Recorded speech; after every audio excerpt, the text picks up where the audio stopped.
Kowe anak-anakku Nala Gareng, Nala Petruk lan Nala Bagong. Welinge bapak kuwi mung ngene. Ing atase kowe iki nyang omah-omahmu dhewe, nyang desamu dhewe, nyang kuthamu dhewe, nyang daerahmu dhewe, ya nyang negaramu dhewe. Kathek kowe gampang gugu kapilut karo omongane para dhayoh. Dhayoh kuwi tamu. Tamu kuwi saka manca sing budayane wis beda karo kene. Bahasane wis beda karo kene, cara nulise wis beda karo kene. Ora ana jamake dhayoh utawa tamu kuwi ngatur karo sing di omah. Dene ana tembung sesat, batil, musyrik, karam, swarga, neraka. Kuwi pancen pawitane golek pangan ya kuwi. Lah yen pancen kuwi padha kabyur marang tembung-tembungi para dhayoh kuwi, tegese kowe menungso sing ora duwe jati diri. Menceng rasa imanmu, musna marang rasa pangrasamu. Sekabehing urip kuwi wis ginaris, wis kinodrat marang kodrate dhewe-dhewe kang wis tinulis marang Gusti kang gawe urip.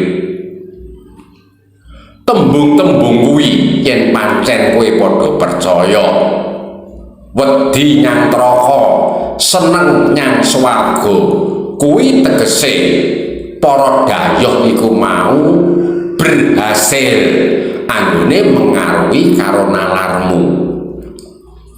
Awit ilmune ya mung adol swarga neraka kuwi tok.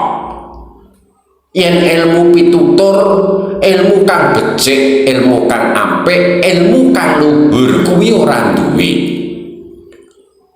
Teka saka manca teka kene kuwi mung butuhe golek pangan, ngeyup urip.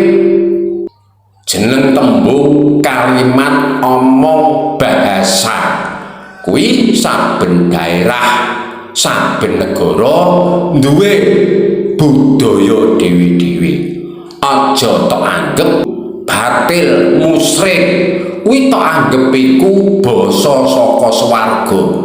Dudu kuwi basane wong mancanegara sing mapan ana laladan Timur Tengah.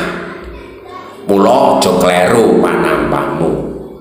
Pitutur luhur, peradaban, kabudayan lan seni kuwi wong kene wis duwe wit biyen. Wis duwe piye tata carane wong kumpul padha menungso. Piye tata carane tulung tinulung kuwi piye? Piye carane bisane urip ki migunani karo sesamane urip? Piye bisane urip kuwi iso bantu karo sepadane urip? Kuwi paugerane wong kene. Mula kowe aja padha bingung. Biyen wong-wong kuwi pancen sisa-sisaning penjajah, anrek-anreking para kolonial Belanda kang tujuane jajah Nusantara.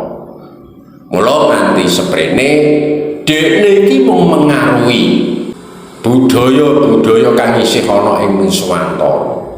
Kuwi welingku yen pancen kowe wedi bab perkara nang neraka utawa gandrung kudu nang swarga, tembung kuwi mung kandhek ing ucapan.